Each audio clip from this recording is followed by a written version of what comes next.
ఏమైందే ఇప్పుడు చెప్పు. ఎరా కర్రోడా అయిపోయిందని దాక్కోవడం. ఇంకోసారి కర్రోడా అంటే పిర్ర మీద వాత పెడతా. పిరికోడా ఎక్కడన్నా మొగోళ్ళు ఫోన్ మాట్లాడితేందుకు భయపడతారా? భయాన్ని ఆడోళ్ళు ఏమైనా పర్మనెంట్ పట్ట చేసుకున్నారా?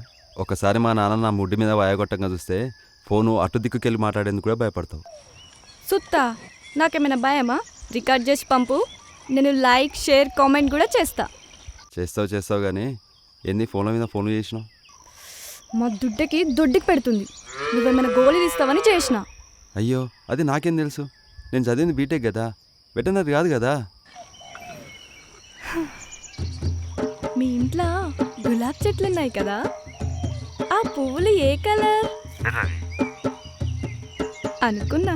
వసేయ్ అప్పుడప్పుడైనా అమ్మాయిలా మాట్లాడవే. నువ్వు అబ్బాయిలా బిహేవ్ చేయి. రెచ్చగొట్టకు తులసి, మళ్ళీ ఏదైనా చేస్తే పిచ్చి పిచ్చి పనులు వద్దంటావు. హా, పిచ్చి పిచ్చి అంటే గుర్తొచ్చింది. మా అన్నకి మన విషయం తెలిసినట్టుంది. చాలా వింతగా బిహేవ్ చేస్తున్నాడు. వాడెప్పుడు నార్మల్గా బిహేవ్ చేసినని.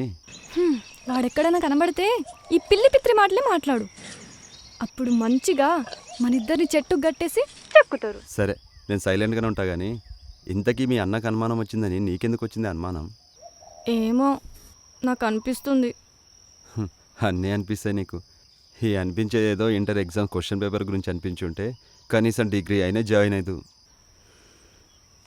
చిటప్పా, మా అమ్మ పిలుస్తుంది, బాయ్. శుద్ధం వద్దు.